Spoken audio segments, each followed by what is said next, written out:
Energy healing is working with nature to heal the body from the inside out. That means that we're looking at the body not so much in terms of it being a fleshy mechanism, but looking at the whole body system from the source of creation. I'm using my picture back here, by the way. The ocean part represents the original source of all that is. So that infinite, unbounded, eternal value of pure consciousness that sits as the foundation for all this manifest creation. And then the sky represents the whole manifest field of creation. And the sky kind of, we can divide up a little bit because it's a big section of my picture, that there's the more gross material level up here, the physical material, and then subtler, all the field, the energy bodies, all the layers of energy bodies becoming finer and finer and finer and finer until you get down to the finest level of the physiology. Down here, I use the word causal, and sometimes I think the word celestial also suits this level pretty nicely. But we come down to this level as the very most delicate, or the first expression of the physiology, as it emerges directly from the absolute field of pure being. And energy healing happens here in this gap between the ocean, the unmanifest ocean of consciousness, and the manifest level of creation. So it's making a very tiny, it's doing less and accomplishing more, right? We make a tiny little adjustment using our attention or awareness, which is consciousness, right? And as we go down to the finer levels, we find, oh, the body is just made of consciousness. So then with consciousness, we use our awareness, so we're folding our awareness or attention into the subtle levels of consciousness to make a little shift or a change, to turn. We turn the energy down in the gap between the unmanifest source of creation and the manifest field of creation. Doing just a small movement here creates a big effect out here. That's the idea. We want to do something that's easy and accessible and within range in order to promote a higher quality of life, better health, fulfillment of the heart's deepest desires, all the good things. All the good things. And in the long term, we want to sustain. We want a life that's a sustained experience of higher and higher, ever increasing quality of, the value of what's really good in life and meaningfulness in life and so forth, so that we can continue to be the most perfect and refined expression of this wholeness that we can be, because that's the bigger story. The small story is, as an individual, I'm trying to become the best person I can be. But the bigger story is, as a universe, totality, one unmanifest quality, less wholeness, is evolving through this process whereby it shows up as many, and then it enters into the many. And we as humans are like a really important factor in the entering into the many part of that story. So our stories are part of this bigger story, but our stories more specifically are part of the integration process whereby the divine becomes flesh, where the divine becomes so expressed even at the material level of creation that we see that which is completely ephemeral, completely ethereal, completely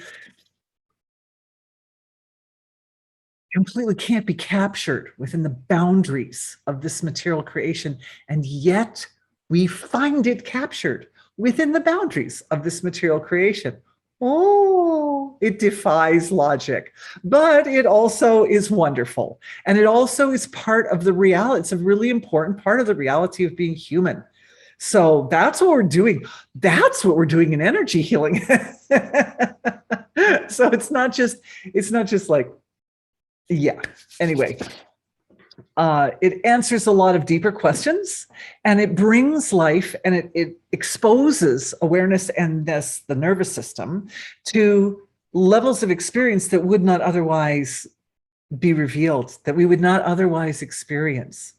And so it's kind of cool in that way, that it's opening up this whole field, this whole area whereby human consciousness can evolve in a way that benefits every layer of the whole universe.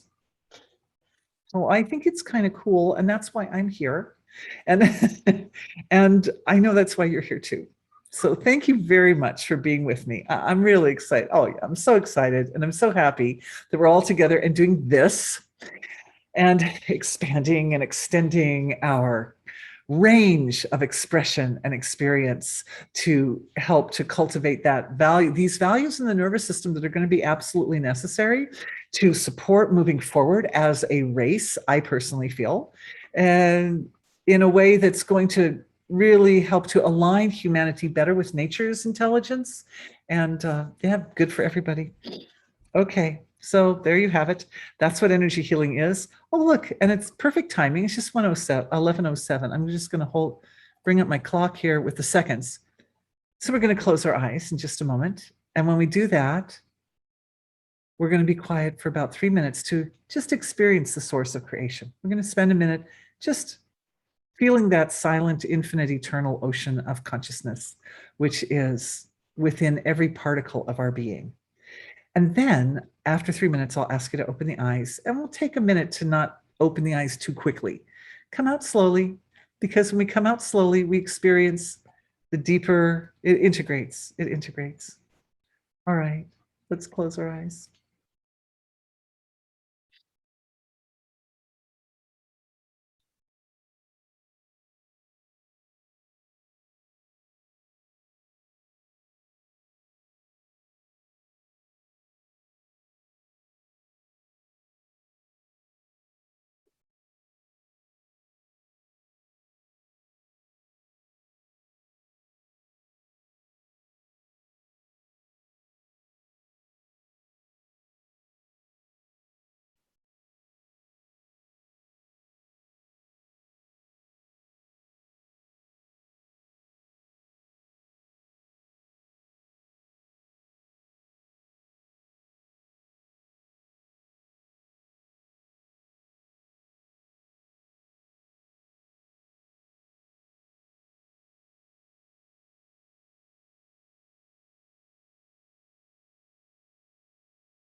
Let's slowly open the eyes.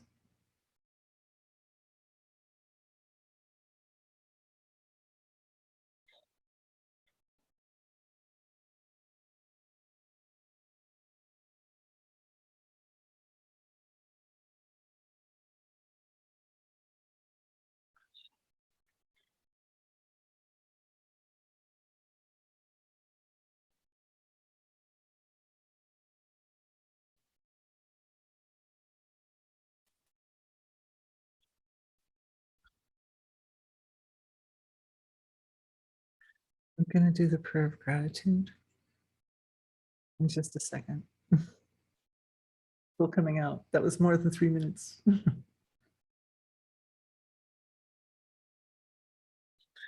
Thank you to the source of creation for being everything.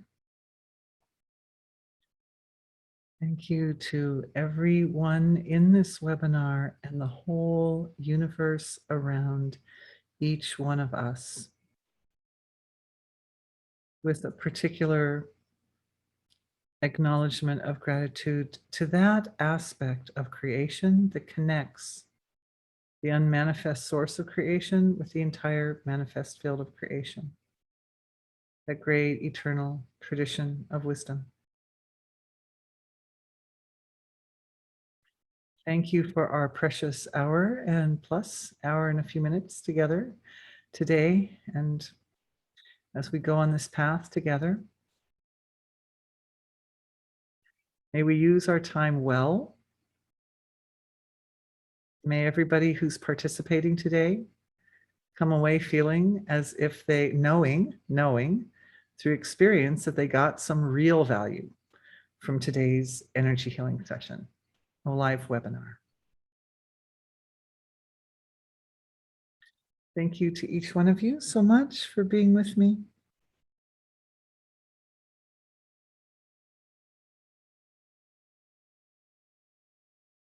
Okay, so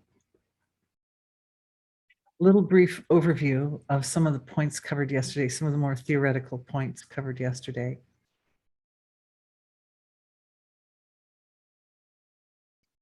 I think one of the most important points that came out from yesterday's talk was that we're always essentially starting with a symptom.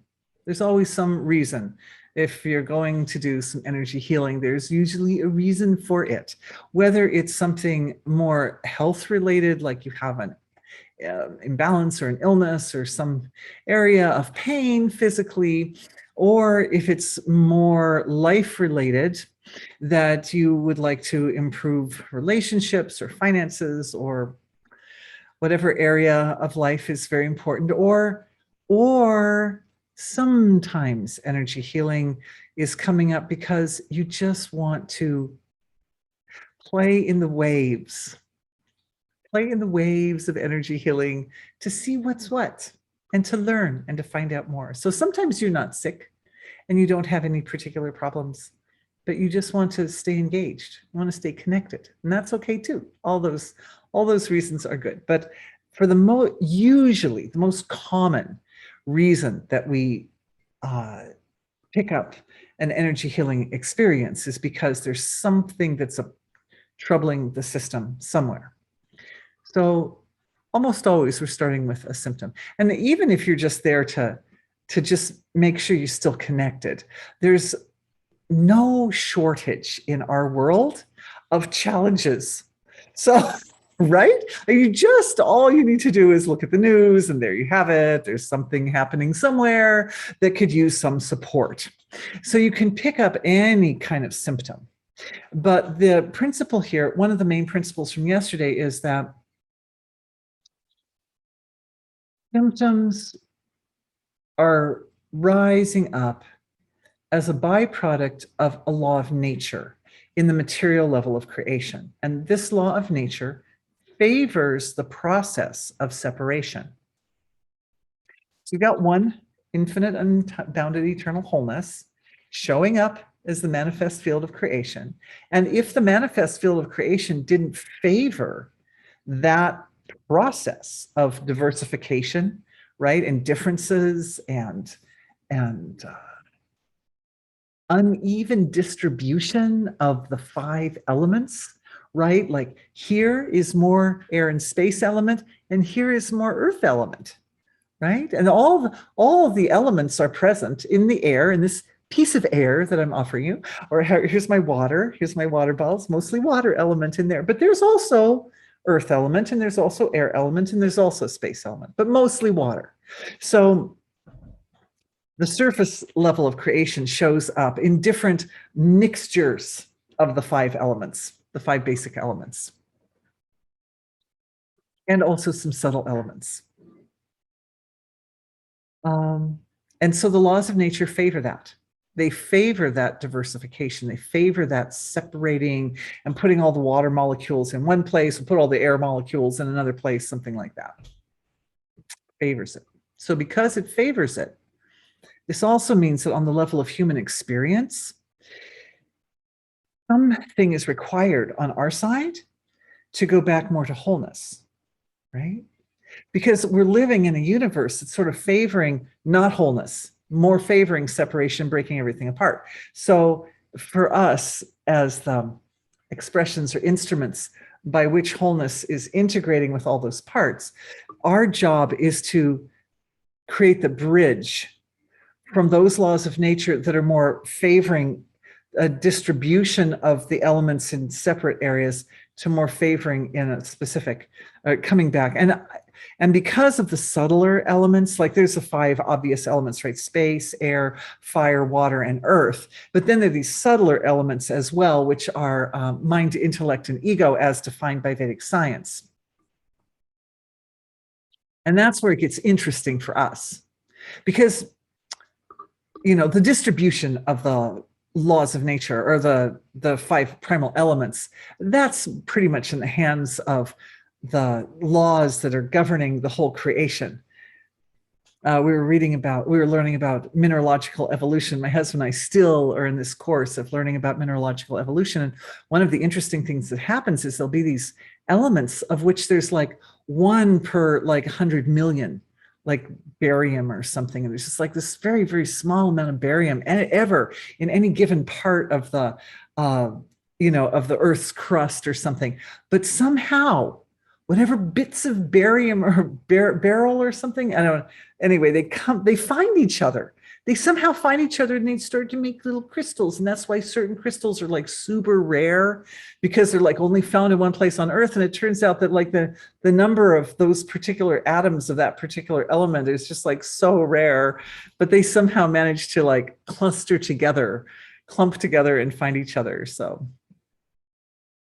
So in a way, you could say the fact that we live in a diversified world and we've got the water molecules over here and the air molecules over there is also a byproduct of them, the common ones finding each other, which is sort of a unifying effect anyway. Anyway, the point that I'm trying to make, we're coming back. I don't want to get too theoretical for too long, and I want to get into the healing part of today's session.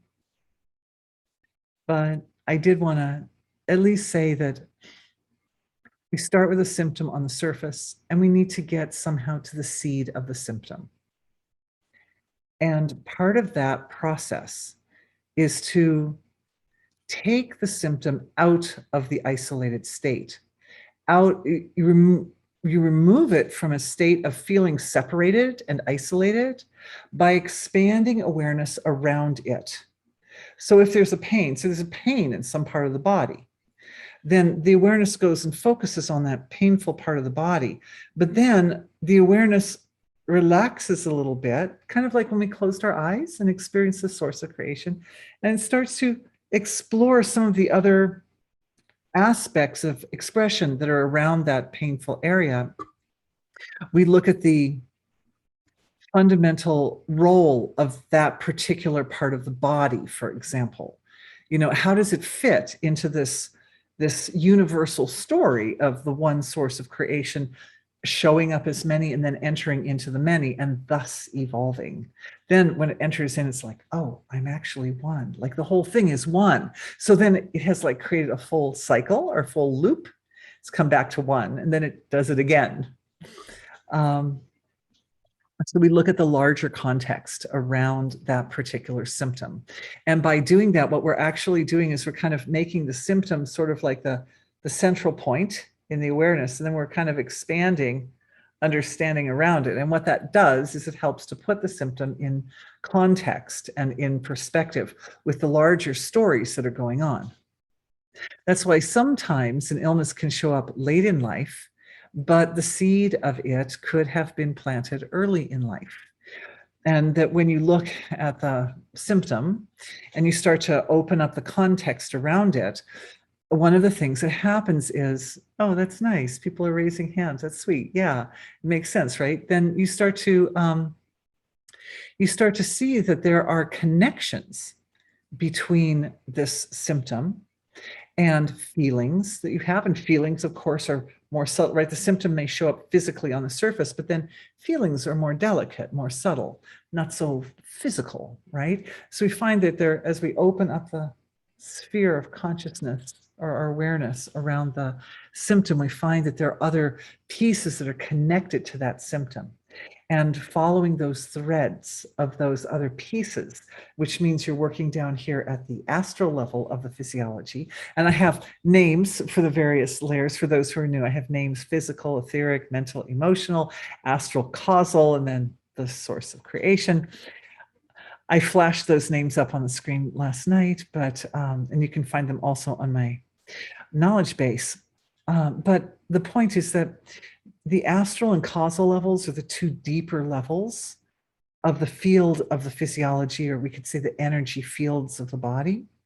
And the astral level is where where our conscious awareness, if one is experiencing consciously at that level, it connects with the web of life and all the rest of the field around.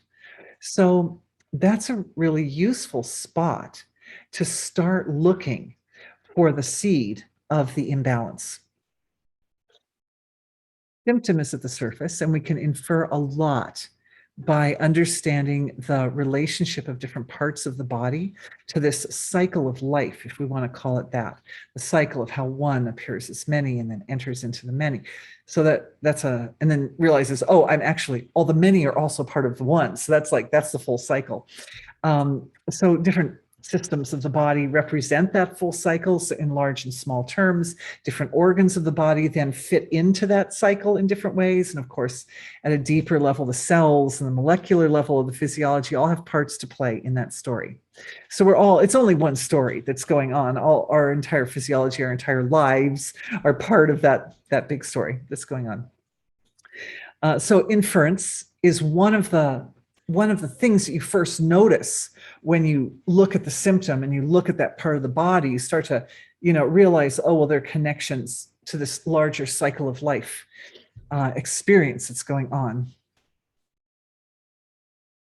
But the cycle of life is eternal, and it never stops, and it's going on at infinitely fast speeds. At the very deep down here at this level of creation, the gap, that cycle is replicating over and over and over. So it's more like of a generalized type of analysis of the symptom. What we want is a specified analysis of the symptom, because it's from the specified analysis that we know we can determine precisely what move is required on the level of consciousness to deal with that problem and to bring in the solution. So the specified aspect, that when I'm talking about reaching for that specified aspect, I'm talking about reaching for the seed of the symptom. So that's basically what I talked about yesterday. I'd say my summary today was probably a lot more powerful and concise than yesterday, but yesterday broke it down and gave a lot more details as well. So that's all good. But what we need the tools to be very efficient in going from the symptom to the seed. That's what we need. And the seed, what I found is the seed isn't down here in this area. It's all life supporting. It's all beautiful. It's all good. It's all orderly and creating the whole creation is the source, the unmanifest source of creation. And here at the causal level is probably the first place that a seed might show up. In the last webinar set, we talked about pure potential, your pure potential, and your heart's deepest desire, which are part of the landscape of this really deep area of the physiology. And particularly in the case of chronic illnesses or very severe circumstances like car accidents or something that shifts the life, where the life has to change. Broken bones always represent a kind of shift in the trajectory, the evolutionary trajectory of life. So there you're going to find anything like any type of illness that's like that's very kind of consuming, right? You get very sick and you're just like, really, you have to just focus on nothing but getting better. Those, you'll find the seeds down in your relationship with your heart's deepest desire. Because the heart's deepest desire is also that part of oneself that is responsible for the life blueprint and the body blueprint. The life blueprint. So the life blueprint is that is set up before one comes into the physical experience. And it lays out some of the like basic landmarks or basic points that you want to cover in this lifetime in order to accomplish the goals of your soul, but also to accomplish the intentions of the Creator for your existence. Because the beauty of the heart's deepest desire is that it's in perfect coordination with the intentions of the Creator, for the intentions of the one to show up as many. It's when your heart's deepest desire aligns, it like perfectly aligns with the flow that's happening in this reality. If your heart's deepest desire brings you back to be a human, then it has to align it perfectly with whatever's happening historically at that time in the world, so that all the factors can come together to give rise to the manifestation of the physical form. It's like so many factors have to come together. Millions of details have to be integrated and working harmoniously in order to produce a human. So that means that your heart's deepest desire that brings you, draws you back into the human existence is aligned with perfection, with the intentions of the one to manifest something at a particular time in history and in a particular place, particular time and place. It's kind of comforting in a way, because what it does is this shines the light of purity on your heart's deepest desire. And that's really important, because when there's a shift, a big shift in the trajectory of the life course, you know, like you're going on and you're aiming in a good way to fulfill your heart's desire, and then maybe you get a little bit off course, and in order to push you back on course, some energy is required, and so something comes and kind of smacks the life to come back on course. The further off you are, the harder the smack, and that smack often shows up as an event or a really, something that requires your really full attention. You have to reset everything.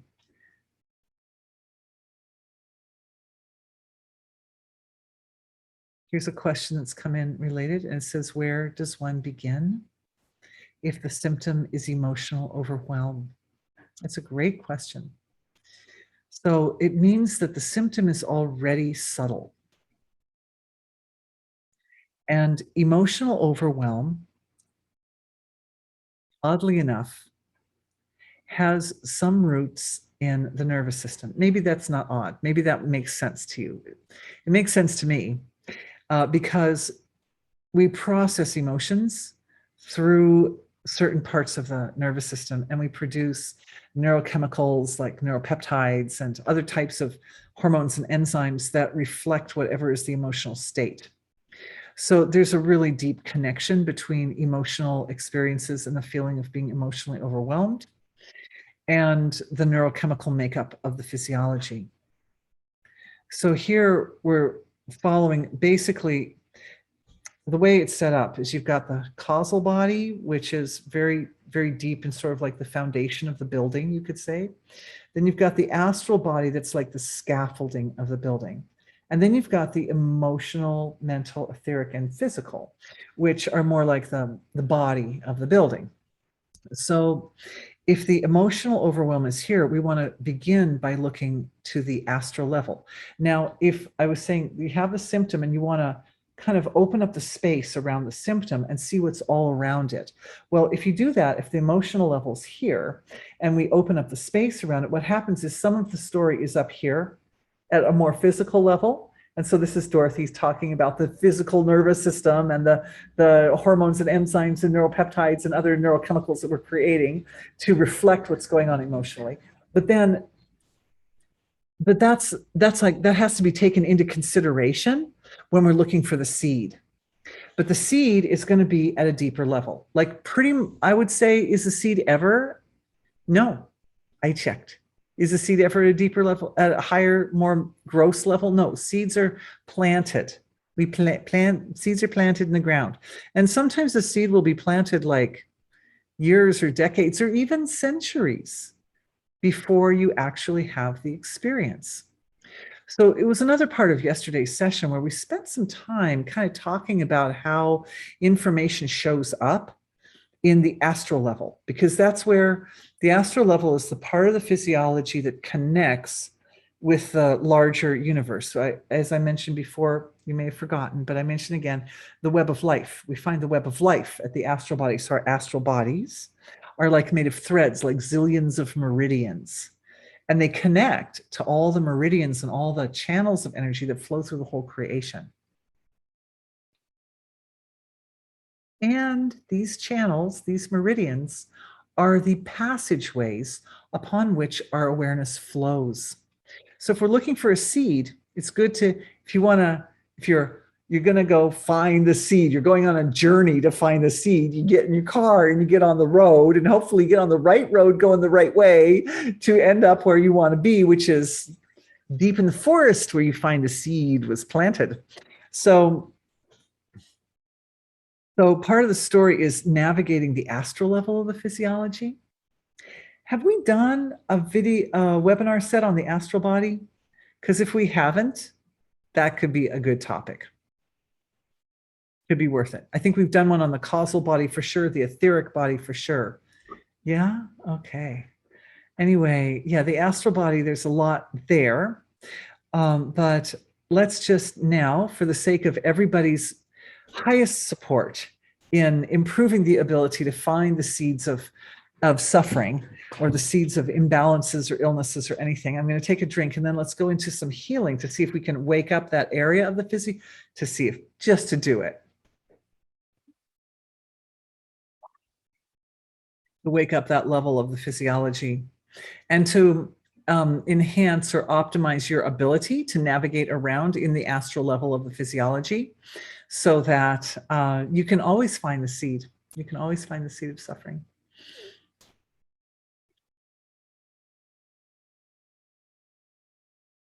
Just feeling into the group. Because I don't make a plan when I do these healings. I'm just cueing off of you guys.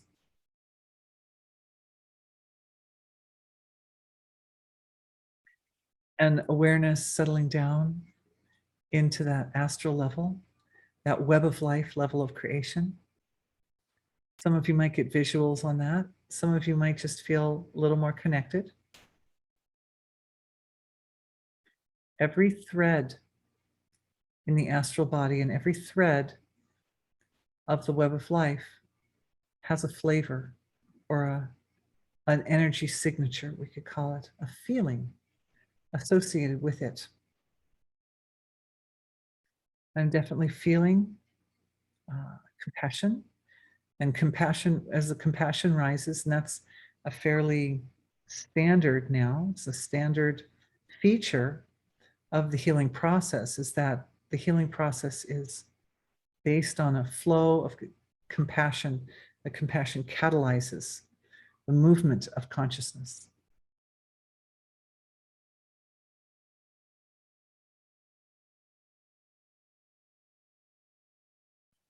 And in this case,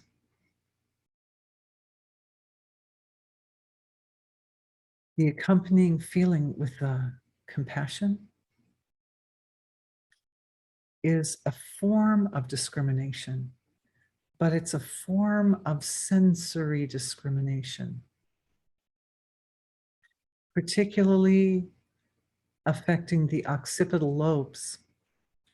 They're in the back of your head back here.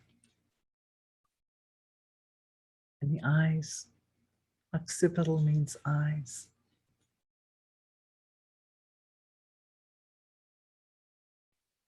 And noticing how the web of life and also the astral body in the physiology has both threads of consciousness and also nodes of consciousness. So where the threads overlap or where they meet each other, there's like a joint. And in the joint are the seeds. Seeds are found in the joint. So they're found in places where the threads of the web of life converge. Well, that's so beautiful, right? So interesting. All kinds of seeds, all the seeds that give rise to all this creation, all the things that we like and we want to keep and we want to sustain over the long term, and all the parts, and also the seeds of suffering also. So what that means is, on the journey to find the seed, we have to follow the threads of consciousness in the astral level, sometimes into dark spots. Sometimes we have to go into some dark places.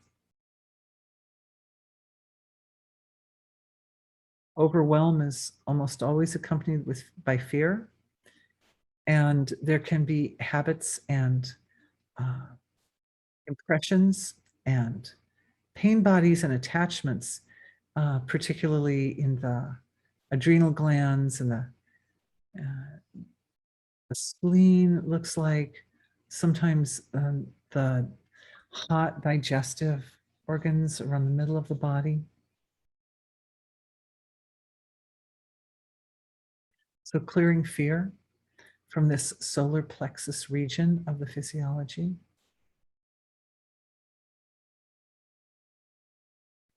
And what clears fear is trust. Trust. And what gives rise to trust is truth. And how we stabilize ourselves in a place of truth is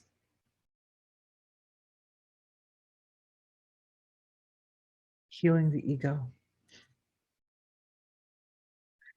There are positions for the sense of self, for the sense of self that are so authentic, right? That are so grounded in the connection anchored to the source of creation, that it's really easy to know the truth from the non-truth.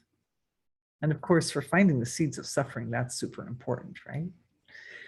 There are actually, what I'm noticing is that at the causal level of the physiology, there's some very fine adjustments. So this is where the energy healing, I say it happens in this gap right here. There's some shifting going on in the gap, turning in the gap, that's causing a rearrangement and increase in orderliness and increase in dharma. For the, if you're not sure about dharma, you can look that up on my knowledge base. For the structures, for all of us, those regions of the causal body are reshaping themselves to accommodate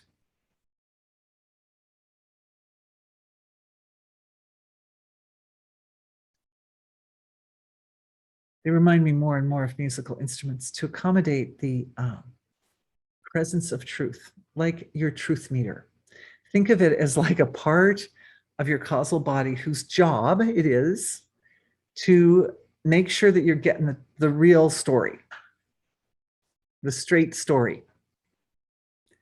But, I was looking at the truth meter this morning because I thought, oh, the truth meter, that must be important, right? An important part of finding the seeds of suffering is we need to be sure that we're getting the straight story. And what I realized is that the more all aspects of oneself are anchored into the source of creation, the more the truth is present in every expression of oneself. Every part of what we think we are is anchored. When the more every part is anchored here, the more truth is present.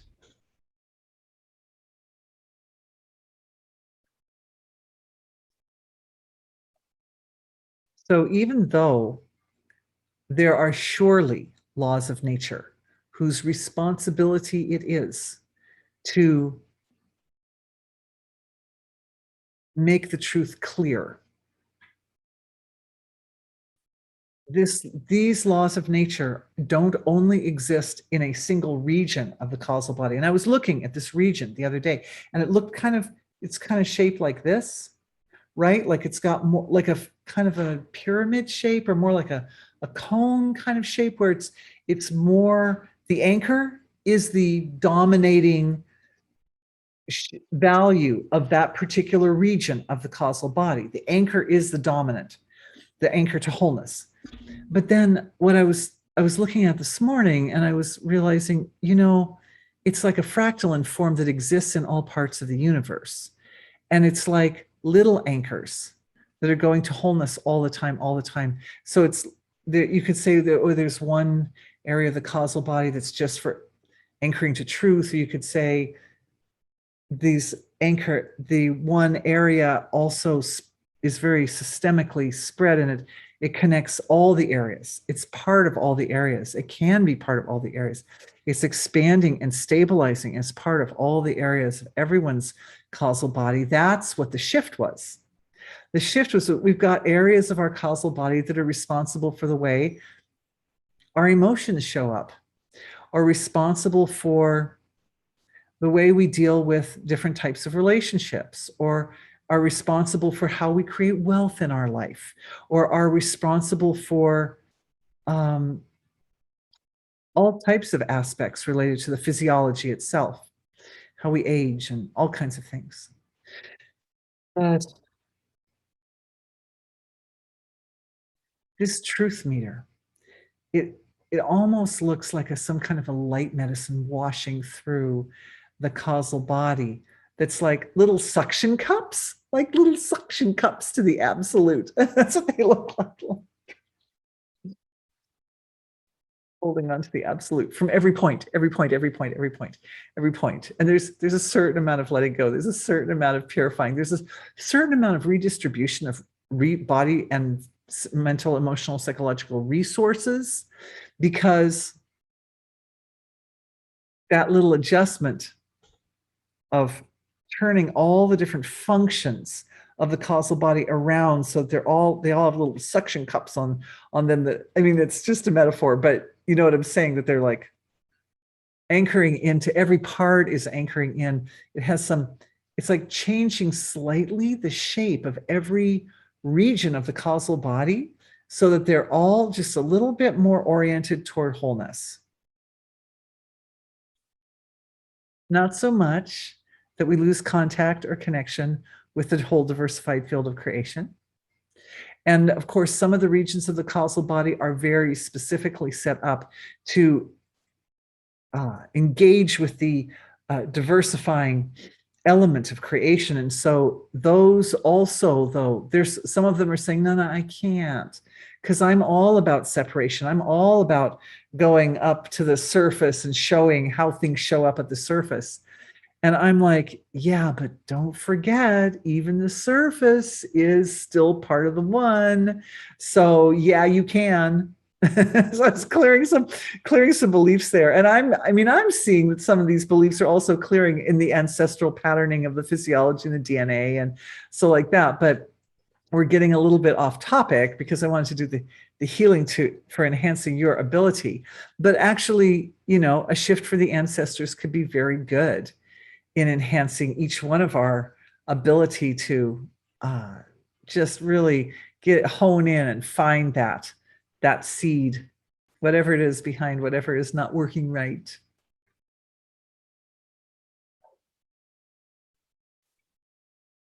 One of the things that's happening now is a lot of seeds of suffering are kind of showing up. I'm seeing them showing up. And for the person who gets overwhelmed over here, there's a tie in to romantic experiences, because some types of romantic experiences can be quite overwhelming, even physically. Being in a romantic liaison with somebody could be very, like, there's an element of being kind of, it's intense, it can be intense, especially when someone's young and they're in some kind of relationship like that. It can be very intense. Grounding and anchoring and stabilizing. So that same kind of suction cup effect is there, kind of washing through. Remember I said it was kind of almost like a light medicine, because it was like scintillating through the whole causal field to make sure that everything's got a really good, strong, solid connection to wholeness. And it scintillates through all the memory patterns and experiences and impressions left from these moments of feeling a little bit out of control, or not fully, like, very vulnerable, very vulnerable. So some generalized healing there for the person who asked the question, for all of us, and then also specific for the person who asked the question. Thank you. That was a great question. Okay, I'm wondering if I'm understanding properly.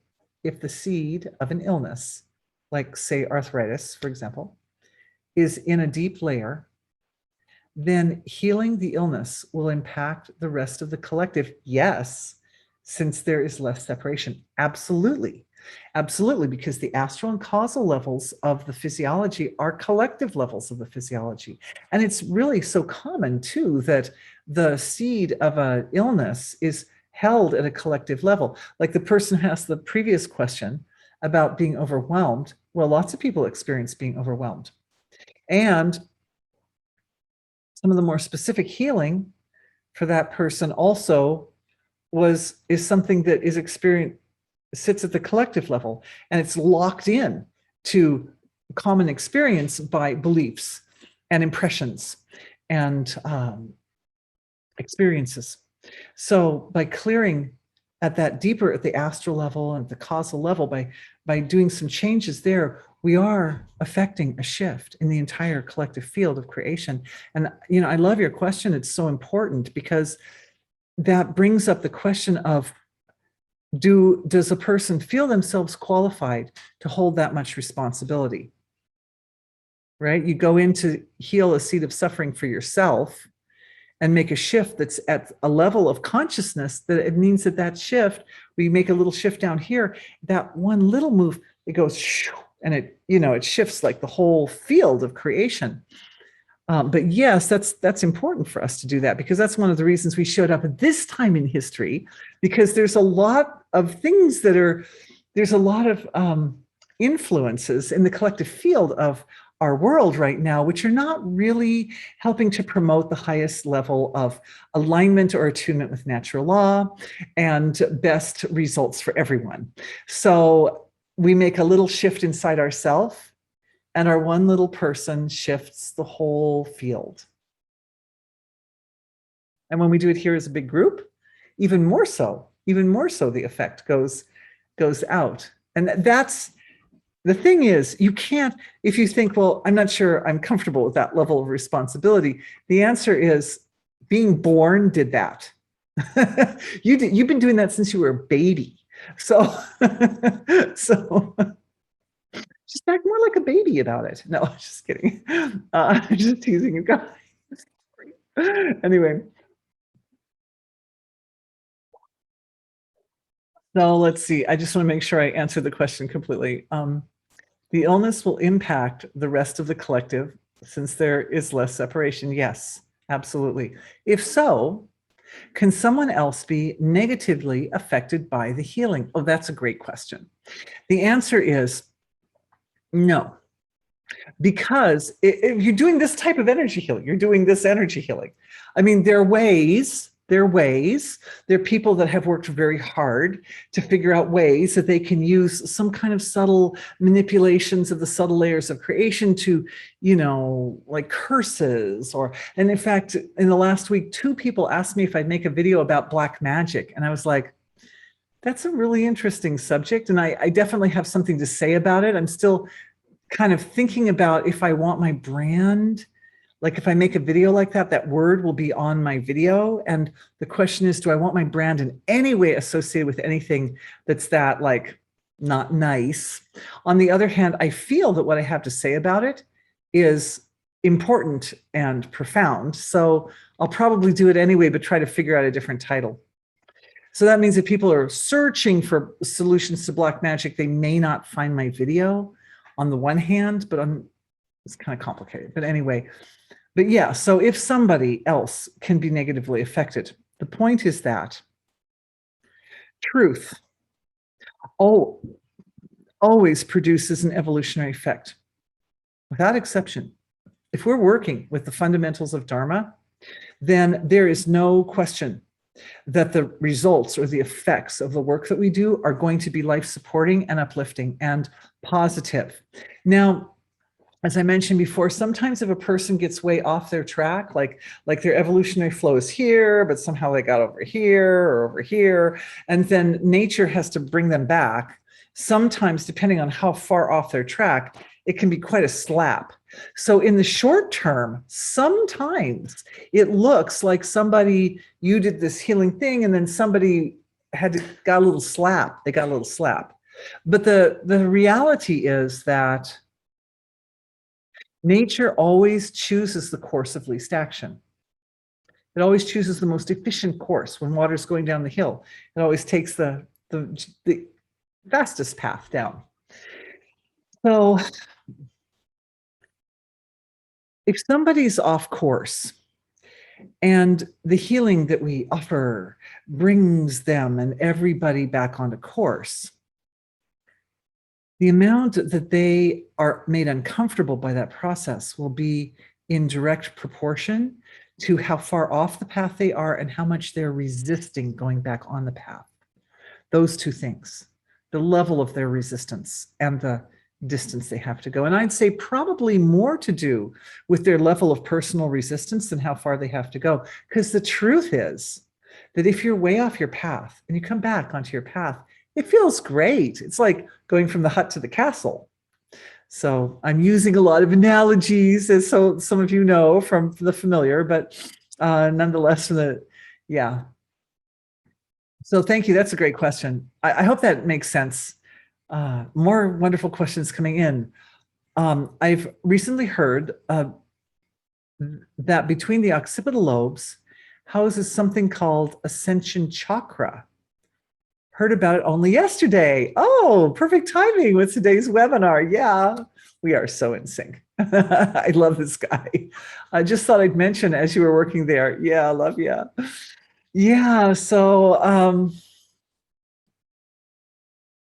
as I mentioned before about the web of life and how it's got these, it's not just threads. They're also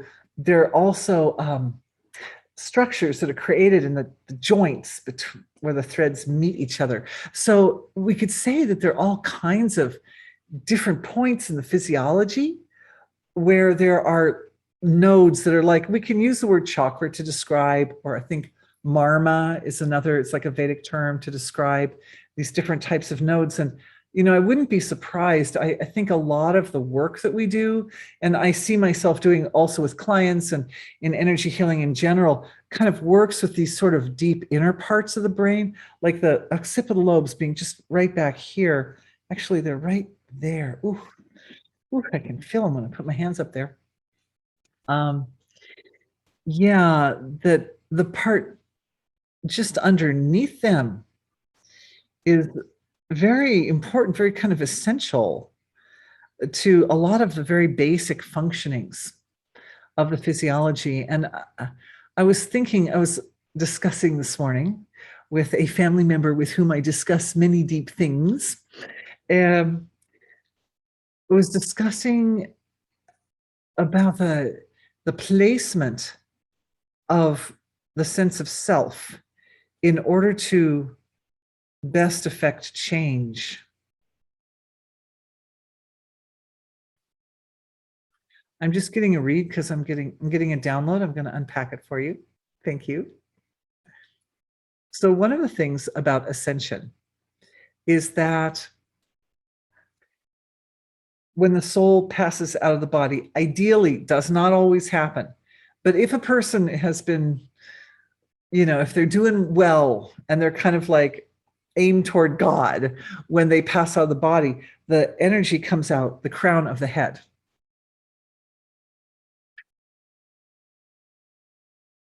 And what it does is it will draw up from the energies around in all the more outer parts of the self. Will draw in, they'll like culminate.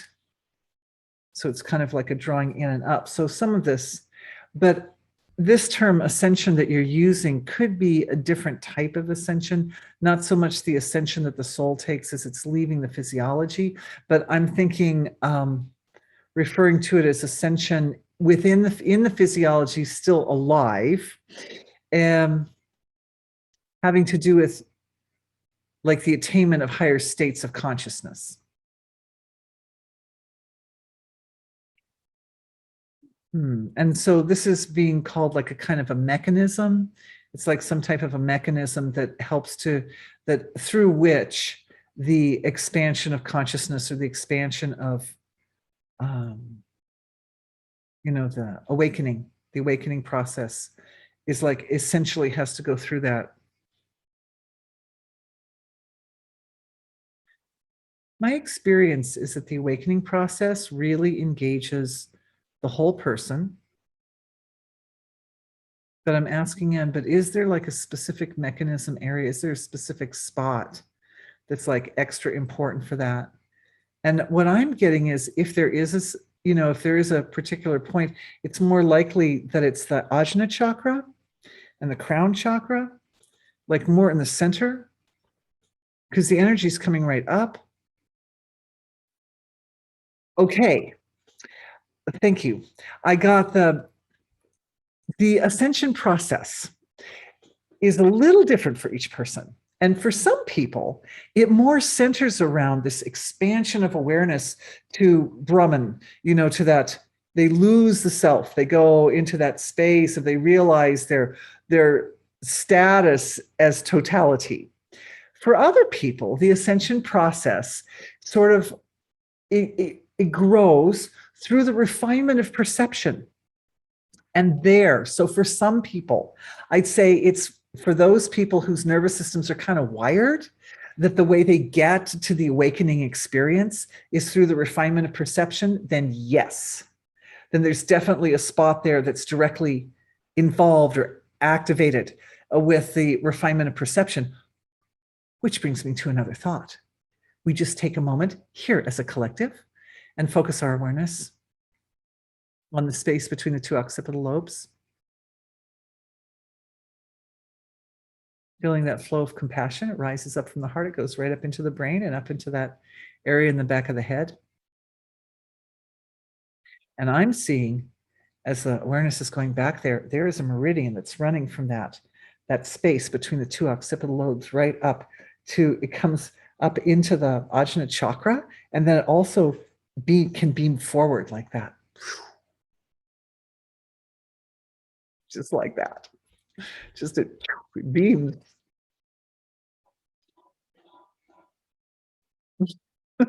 Okay, how do we turn it off? You have to be able to control it. We don't just beam it forward, we also open it and close it. And this ties in very nicely. There was this whole discussion yesterday about waves of consciousness, which in my discussion with a family member this morning, he was like, I don't think that discussion is as valuable as other things you could talk about. So, but when it comes to controlling the way energy flows through the nervous system and through the physiology, there is a value in practice, and practicing. How can I beam it forward like that? And then how can I pull it back and pull it back and pull it back and hold it? And can I do that? Can I do pulses? And can I do fast pulses? And can I do slow pulses? And can I do pulses with a very low magnitude, with a very low aperture, like a little pulse like this, like a little, the subtlest, tenderest, gentlest possible pulse? And can I do a pulse that's like from, like, like a bigger, like so, right? And we learn to control. You learn to control, because it's through the mastery of the flow of that energy that we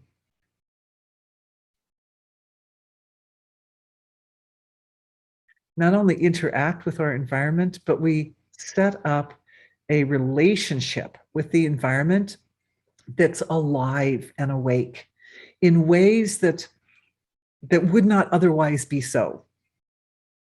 Okay, so that's my take on that question. Thank you. Thank you. Fabulous question. Oh, you're so fabulous. Okay. Love the suction cups. Good. Suction cups help bypass the blind spots of the ancestors. Oh, that's beautiful. Oh, that's beautiful. Yeah. Yeah. Yeah, exactly. Exactly. Because it anchors them to the truth in a better way. Dorothy, is there a possibility to follow a thread from not trusting yourself or the universe to the seed? Please, thank you. Yes. Yeah, yeah, yeah. So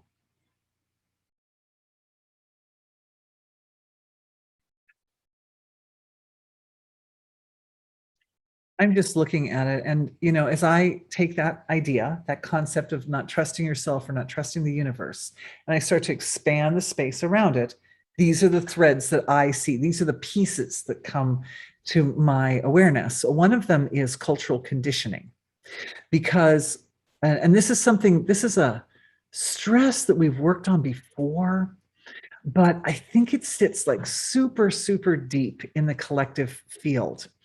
And that is that when a person is on the evolutionary path, inevitably you're going from a lesser state of evolution to a greater state of evolution. And that means that when you're going to go through a transition of growth, but that there's this pattern in the collective field that when a person is seen, if they're observed from the outside, especially from people who know them intimately, or what I know that kind of used to them, people got used to them acting a certain way. For example, maybe somebody decides, hey, I think I don't really want to be so attached to some bad habit. Like maybe they were drinking alcohol or smoking cigarettes or something wasn't good for them. And so they think, I want to get away from that. So they start to take action steps to get away from that. And what happens is their friends and their family and the other connections that they have to the world are like, oh, here, have a drink. They're like, no, I don't drink anymore. But they're like, oh. And then the next time you come over, oh, here, have a drink. Like they forget, right? They forget that you don't drink anymore, right? Or whatever it is. And so there's a tendency, for the sake of feeling like stable in the connections with the environment, for the environment to kind of want to like hold a person into a certain sphere of experience, or of a state of enlightenment or awakening, kind of hold them. And the thing is that it kind of builds a space around that person that sort of locks in synchrony with that level of behavior or experience. And so if you try to break out of it, there'll be kind of like resistance from the environment. And one of the ways that the resistance shows up is to tell you that somehow you're wrong or you're a bad person for trying to move, for the fact that you had that problem in the first place, but also it's like a way of kind of keeping you in that space. Well, you're essentially flawed, and that's why you were in that space. Now here you're already like pulling out of it, right? But they go, no, you're essentially flawed, like that. So there's this like little pattern, and I've seen that pattern. It's like systemically enmeshed in the way we interact with each other, at least in the West. I mean, maybe, God willing, there's some places on earth where that's not happening. But here in the West, it seems to be that this thing is a thing. It's a thing. If somebody tries to pull out, or they try to become more, they try to be more of in their truth or something, that there's a part that's like, yeah, but you weren't, I knew you when you were like, you were so messed up, or whatever.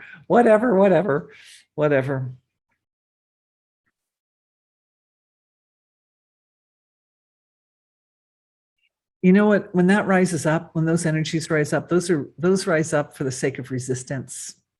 They're giving you some resistance so that you can exercise your strength and ability to move forward into your truth. So the threat from not trusting yourself or the universe is, it's held in place by astral threads, basically, that threads that connect you to the rest of the environment, that want to kind of keep a consistency. And those, now we follow back to the seed, okay? Those are based on the illusion that we can keep things the way they are, which we can't, because nothing in the relative stays the same. There's only one thing that stays the same, and that's the source of creation. So this desire that's underneath this tendency to like keep a person in a space of not trusting their truth and not trusting the universe, is behind it is ultimately a desire to anchor to wholeness. Because wholeness is where nothing changes. Wholeness is where there's sort of kind of like a level of comfort and stability and grace. But instead, it's trying to like force that on the surface, some level of the surface up there.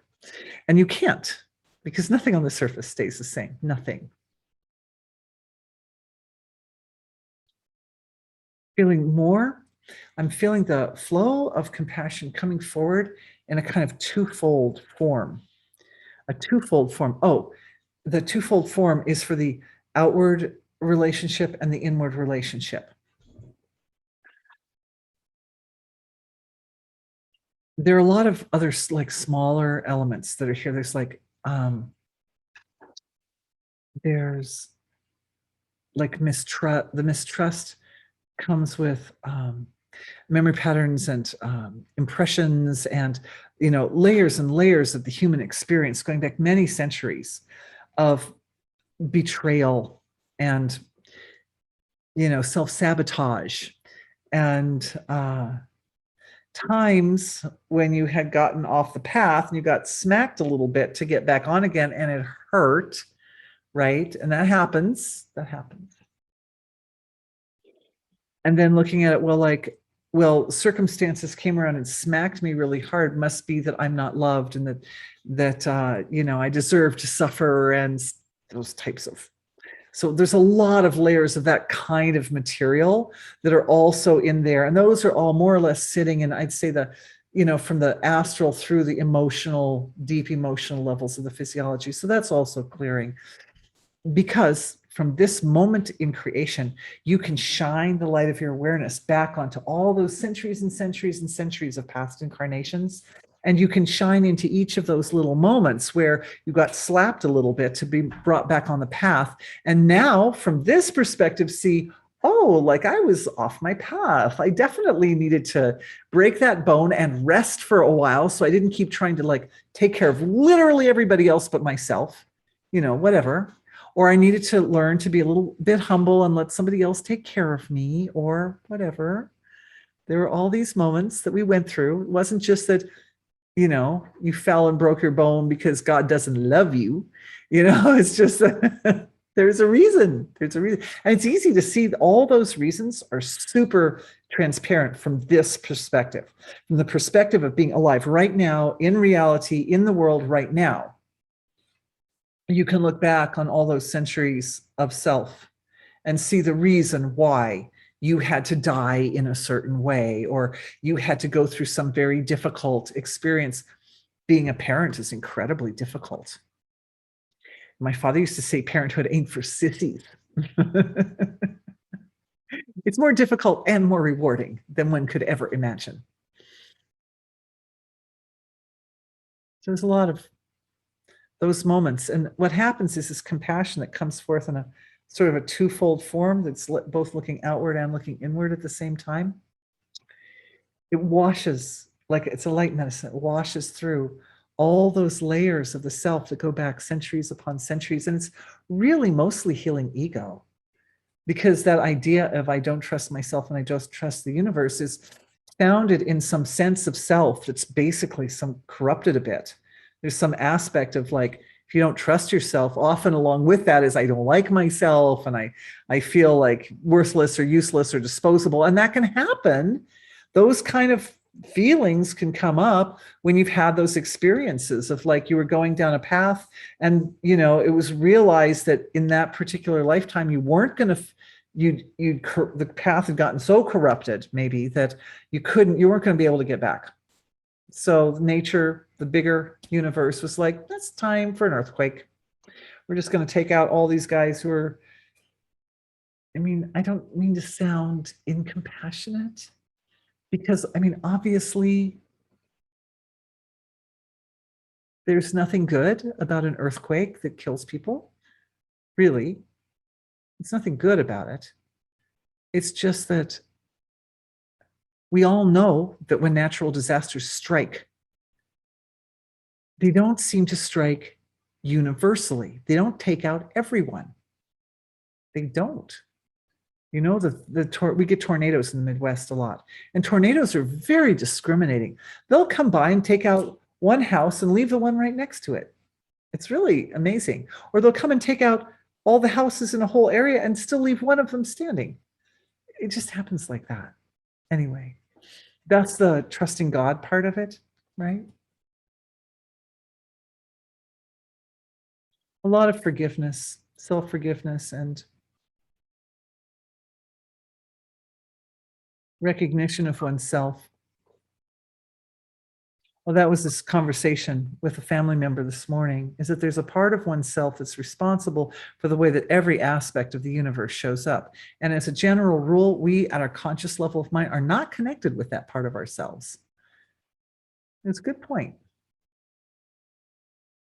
Oh, here's a great comment. Wow, the pandemic is a pretty good collective slap. Yeah, pandemic and all the bits and pieces around it, you betcha. You betcha. And what does it do? It does the same thing that breaking a bone or something. Everybody has to kind of be more inward and more, they have to be self-reflective. It causes you to shift your priorities, causes everything to come back. Nice comment. Thank you. Here's a great comment. Also, another great comment. Yeah, I had a Bindu activation this morning. Yeah, right. So beautiful. Someone else is saying Shakti, right? The energy. Yes. So Shakti is the energy. And then we learn to interact with it. Shakti, in the form of Shakti, energy, life force and life energy in the form of Shakti is like, it's a systemically residing within the whole universe. And so when we interact with that level of energy, we're really interacting with a universal form of ourselves, expression of ourselves. And of course, universal forms of self are here in the astral and causal levels.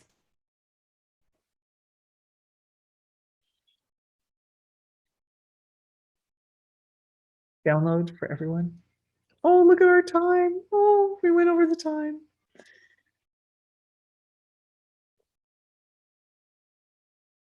This download is just coming right in. I'm not going to have time to unpack it, you guys, but don't worry. The universe will unpack it for you. It's a big one. It's a really big one. I'm still feeling it flowing. Definitely engaging the power centers of the body. All those, it's like all the chakras light up, but especially the solar plexus and sacral. I was going to say solar plexus, but then it was like, oh no, also sacral. So it's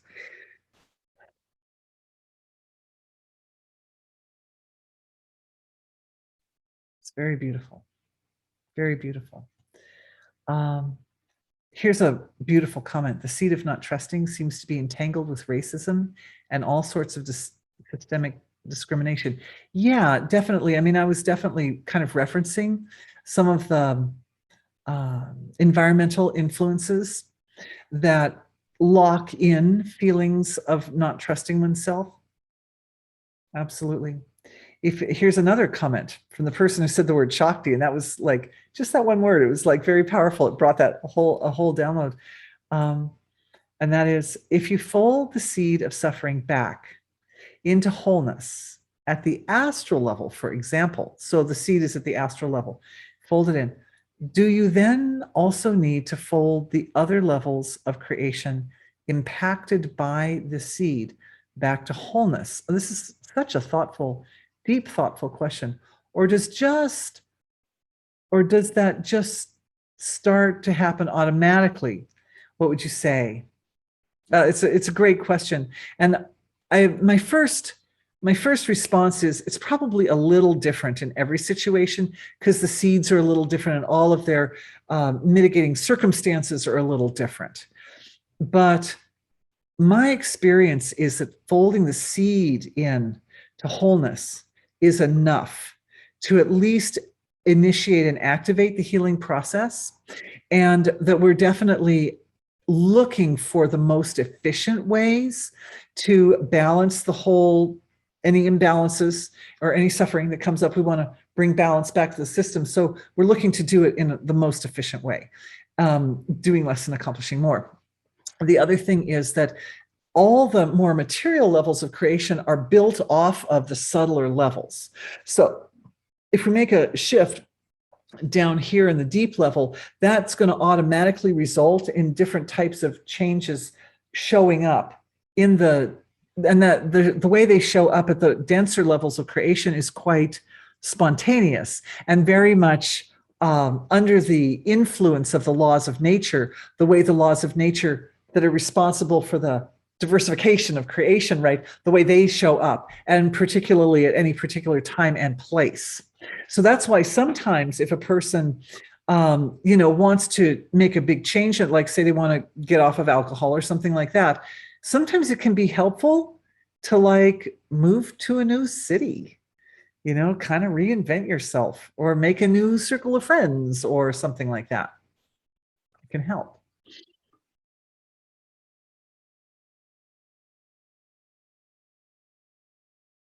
Yeah. So racism, I'm not going too much to the rate, and we're also over time, but I'm not going too much to the racism and discrimination issue also because it's a highly politicized issue. And not that I don't trust myself. Ha ha. It's a question about self-trust. Ha ha. Anyway, I have to laugh at that one. Jokes on Dorothy. Anyway, but it's good. But the thing is that because it's so highly politicized, the term racism and the term systemic discrimination, they're carrying like a lot of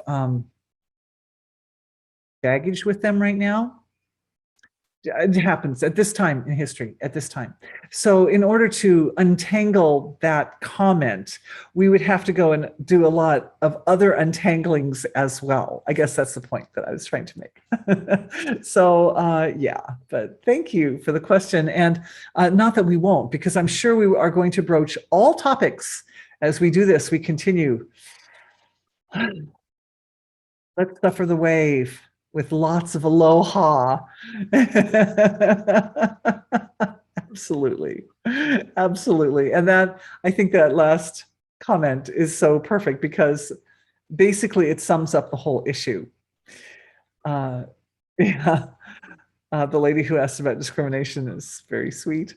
But yeah, this let's suffer the wave with lots of aloha, I think brings up a nice summary point. So this would be a good place to stop, is that the role of humanity, as I mentioned at the beginning of today's session, is to be very integral to the part of the cycle of creation, the cycle of life, where totality integrates into the relative material level of creation. It's right in that point of integration that we stand in the creation. Like that's our reign. That's our area where we reign supreme as humans, is like where the divine integrates into the expressed level of creation. And so if there's a wave of suffering and you suffer it with a lot of aloha, man, then you are like, so that is so on. That's just like the whole thing in like a little gem, in a little nutshell. It's absolutely beautiful. Is that, yeah, what we basically are doing at any given point in the healing process is we're taking that seed and we're just bringing it home. We bring it home and allow it to be planted in the fertile soil of the inescapable flow of evolution, so that whatever that suffering is, it becomes part of the evolutionary process. It helps, supports, and enhances everything. Oh, beautiful. Here's another comment just on that same line. He says he has a teacher that taught him that heaven and earth and man are these three principles of creation, and that man joins heaven and earth. Yeah, that's another beautiful way to say it. Thank you. Thank you so much. Thank you for being with me. It was really fun. I just love today's session. I'm glad we got a few more healings, squeezed in a few more healings. And I'm looking forward to seeing everybody for the next webinar, which will be in early November, probably sometime around then. I'm not even going to try to guess what the title is. I don't know. I made it up. I thought of the title months ago. So we'll find out that. We'll cross that bridge when we come to it. But yeah, thanks for being with me. It's always just an incredible pleasure and joy. And I look forward to seeing you all again in the future. Thank you. Bye-bye.